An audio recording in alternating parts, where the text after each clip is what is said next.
Hello everyone, today we have the greatest mystery from the world of art. A painting that is among the top 10 most famous paintings in the world. This is the portrait of the Arnolfini couple by the early Netherlandish master Jan van Eyck. What is this ritual? A wedding? Well, then why is the lady pregnant? Why are they in the bedroom and not in the hall? Who are these two mysterious people reflected in the mirror? And why is there only one candle on the chandelier? It will be incredibly interesting to figure it all out. As usual, we will try to look at the question from an unusual angle while also discovering the era in which the artist lived. The portrait was created in Bruges, Belgium in 1434. It is believed to depict the merchant Giovanni di Niccolao Arnolfini and his wife, presumably in their home in Bruges. The painting's many details show the family's great wealth, and the city of Bruges itself was a major trading center in Europe and the main commercial port of Burgundy. This portrait is considered the first double portrait in history. Usually, men and women were depicted separately and never in a home setting or bedroom. And the decision to depict the couple in a bedroom holding hands was so unusual for that time that art historians around the world still debate who is depicted in the painting and under what circumstances. The countless symbols and mysteries that Van Eyck scattered throughout the painting only add fuel to the fire. There are several theories about what moment is depicted in the painting. The most popular theories claim that it is a wedding or an engagement. Another theory suggests that it depicts Van Eyck and his wife. The third theory is the most tragic, which I will share shortly. But first, let me say a few words about the amazing technique that Van Eyck used in this painting. It is considered to be almost the very first painting in which oil paints were used. Oil paints are fluid and semi-transparent. They dry more slowly than tempera, which allows one layer to be applied over another. The lower layers show through the upper ones, deepening the color and creating a certain effect that allows for very smooth transitions. That's why all the objects in the room look so realistic and the colors are so rich. Van Eyck is considered a pioneer in using this technique. Now let's take a look at the man and woman themselves and their clothing. We see a man dressed in an ultra-fashionable for that time and extremely expensive dark blue suit lined with fur. At that time, blue fabric was the most expensive. Blue cloth was dyed using the precious stone lapis lazuli, ground into powder. A meter of such fabric cost a fortune, and only the wealthiest townspeople could afford it. That is why, despite his face turned toward the viewer and his solemn gesture, the dominant feature emphasizing the man's status is the color of his clothing. We also see wooden clogs placed nearby. They hint at the owner's humble origins. Cities in those days were terribly dirty, and Dutch nobility wore such wooden clogs to protect themselves from mud and waste. They're essentially Gothic galoshes. Noble people, on the other hand, moved around the city in litters. Let's take a look at the woman. She's wearing a luxurious dress with endless folds and a train. Blue parts of her clothing are peeking out from under the sleeves.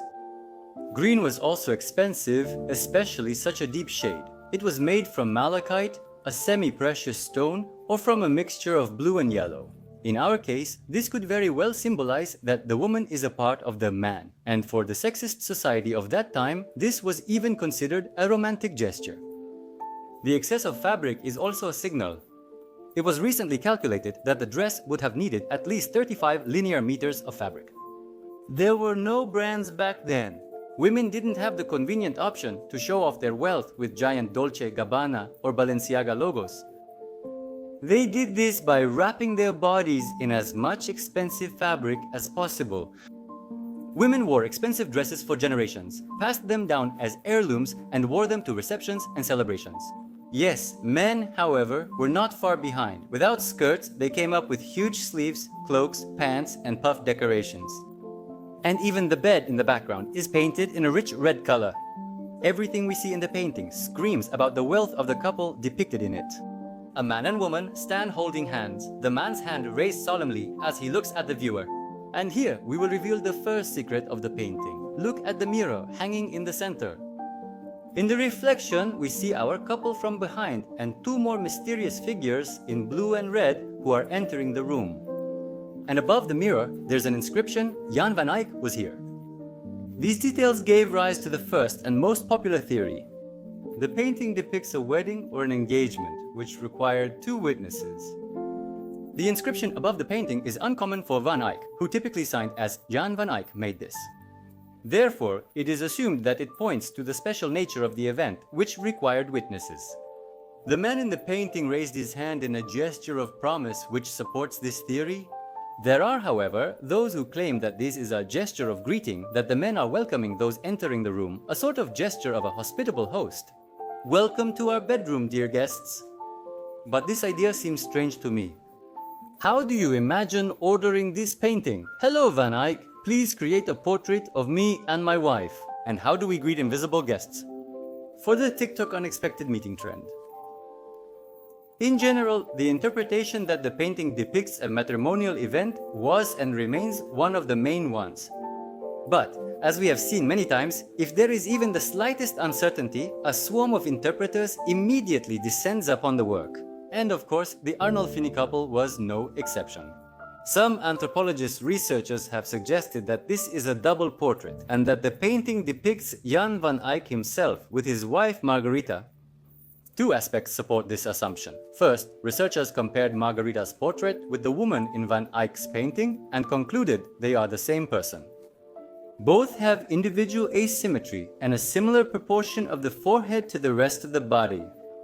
Both have a high, wide forehead, thin eyebrows of similar shape, a large nose with a distinctive nostril cut, and the same eye color.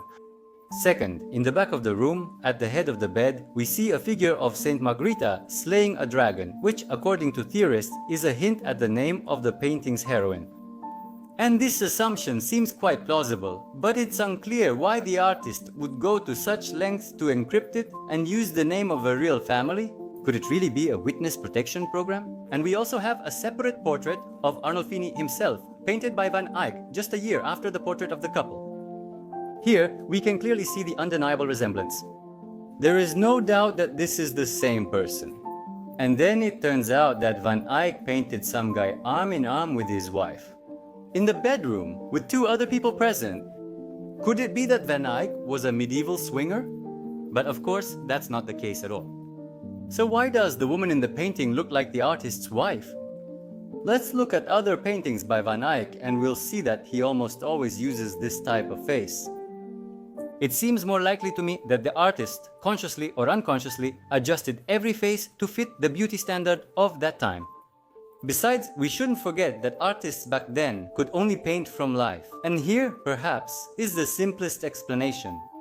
Most likely, his wife often served as his model.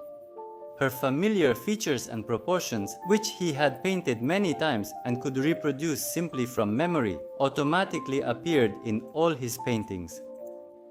Therefore, I contend that the painting portrays the Arnolfini couple, not the artist in disguise. But if the couple in the painting is getting married, then several questions arise. First, why isn't the woman wearing a ring? Shouldn't it be on her right hand? And although wedding rings were worn on both hands at that time during the ceremony, it should be on the right hand. The man has a ring, but the woman does not. Secondly, her hair is tucked under a headdress, like a married woman. Brides at that time wore their hair loose as a sign of innocence, and only married women wore their hair under a headdress. Many art historians and researchers also wonder why the woman in the painting is pregnant. Being pregnant at a wedding was a terrible disgrace in the Middle Ages. But in reality, most likely, it's not pregnancy, but simply a visual effect that seems unusual to us. Let me explain. First of all, for medieval society, the ideal of female beauty was completely different. Women with six-pack abs simply didn't exist, just as the very concept of obsessively shaping one's body to fit beauty standards didn't exist either. Back then, there were no fitness magazines, women didn't work on their glutes, and they didn't exhaust themselves with yoga or Pilates. What nature gave them is what was presented to the public.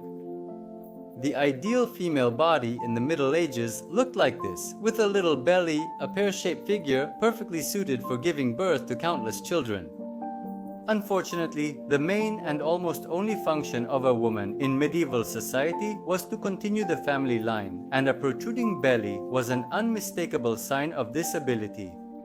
Secondly, that was simply the fashion. Just look at the image of Saint Ekaterina by the same Van Eyck, who, according to rumors, died a virgin. Poor woman, and she's dressed in the same kind of dress as a young mother. I myself wouldn't doubt that the lady is heavily pregnant. However, it's nothing more than the same projection of wealth. Rich dresses were long not only in the back, but also in the front, and you could only move around in them by lifting the hem. This gesture, which is mistakenly interpreted as a protective gesture of a future mother, was most likely considered elegant and aristocratic in society, slightly revealing dozens of rich petticoats and beautiful shoes. Therefore, the impression of pregnancy is most likely just a combination of the Gothic ideal of the body and the Gothic ideal of fashion. But if it's not a wedding and not the artist himself, then what event is depicted in the painting?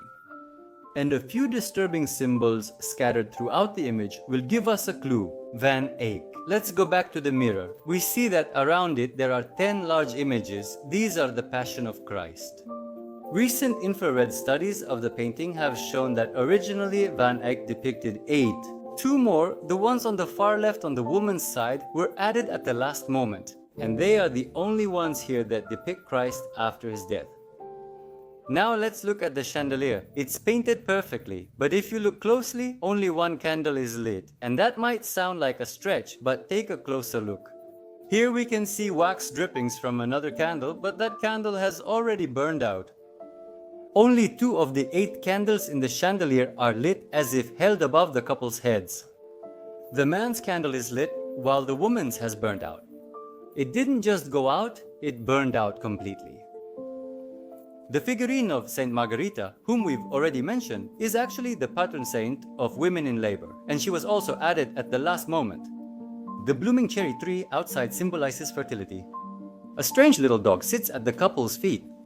To be honest, I think the artist had some difficulties with women's faces and animals.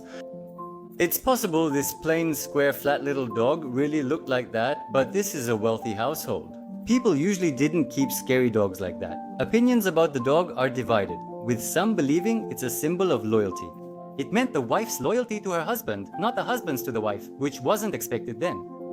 Others say that in those times, dogs were often depicted on women's tombstones. But personally, I think it's just a plain little dog, a member of the family. Otherwise, it would have been depicted closer to the woman, not right in the center. However, the abundance of references to childbirth and death leads us to a third, in my opinion, the most plausible interpretation, which I will try to elaborate on a bit. This is a posthumous portrait that Arnolfini commissioned after the death of his wife who died during childbirth. And look, then all the pieces of the puzzle fall into place. It is quite likely that the grief-stricken man commissioned Van Eyck to paint this portrait in order to immortalize the memory of his beloved. For the first time in history, 2 people are in the portrait, so they would never be separated. That is why this is not a formal portrait, but rather a serene one. That is also why they are in the bedroom. The man swears eternal remembrance to the witness, the artist himself, and at the same time to the whole world, and the artist attests to his vow with an inscription on the wall. This theory also explains the connection between the woman and the artist's wife. The model died, and the husband may have brought the artist some object with her image, like a pendant. Or maybe he simply described the features of his deceased beloved from memory, but for each of us, the beautiful features of a loved one are unique. Even Eyck unconsciously reproduced in them the one he himself loved and had painted more than once before. Leave your comments, like this video, and subscribe to the channel here. We simply and honestly talk about art. See you later.